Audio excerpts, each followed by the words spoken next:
Hey guys, what's up? Got another commentary video.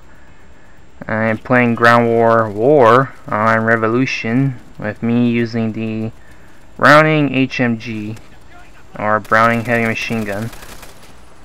I actually don't know. I don't understand the classification of machine guns. Like, there's a light machine gun and there's a heavy machine gun. Like, what's the difference? Are heavy machine guns like really heavy? As in real life you can't actually have one person handling a heavy machine gun because it's just too bulky for them to operate by themselves.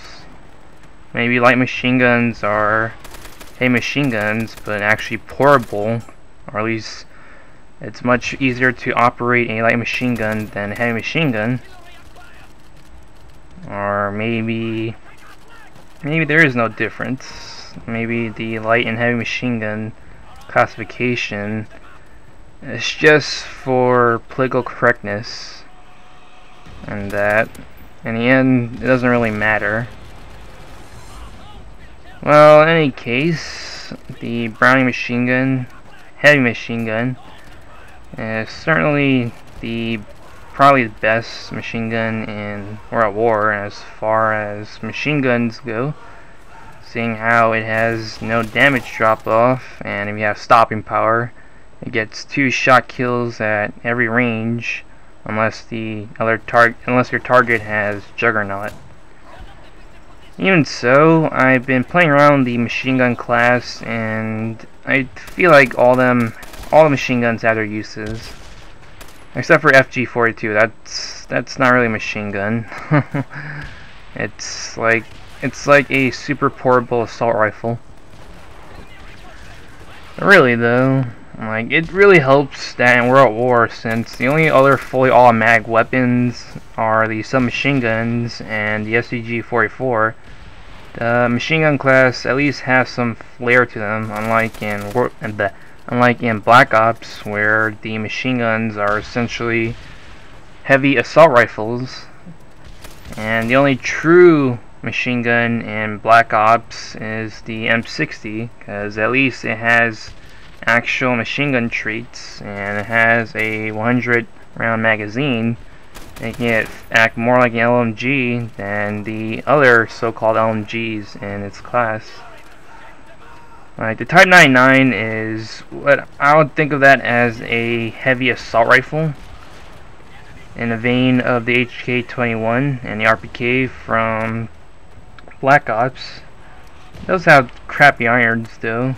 Like, how the hell are you supposed to aim at that thing?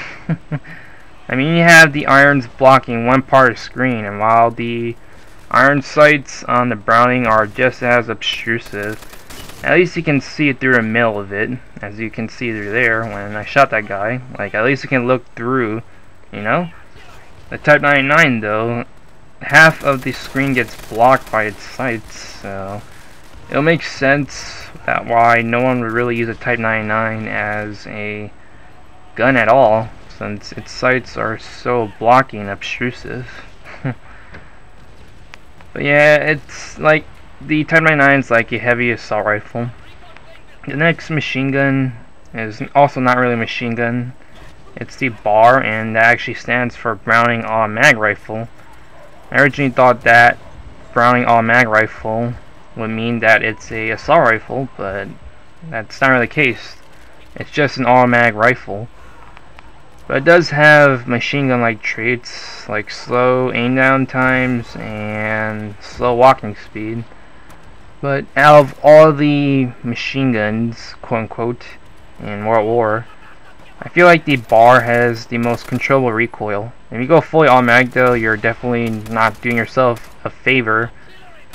But if you just single shot it, it'll be like a semi-automatic rifle, just with the advantage of fully automatic fire. So at least you might have some chance in close quarters, unlike the semi-automatics. I'll think of the BAR as like a fully automatic M1 Garand. It also has, I think, the second best reload time. So the next machine gun is the DP-28, which many people refer to as the disco plate or the dinner plate machine gun. I know it's amusing, but I think that's a pretty good machine gun. The only disadvantage is that it only has one magazine to spare, so if you're a spray and pray kind of guy, then the DP-28 is not really the gun for you. But I think it's a pretty good machine gun. It has probably best irons for a machine gun, not counting the FG-42, because while that may be in the machine gun class, it's not really a machine gun.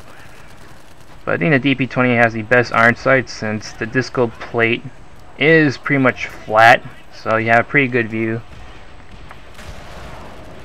And afterwards is the MG42, which is the first real LMG, as you have 50 rounds and 100 backup rounds to spare.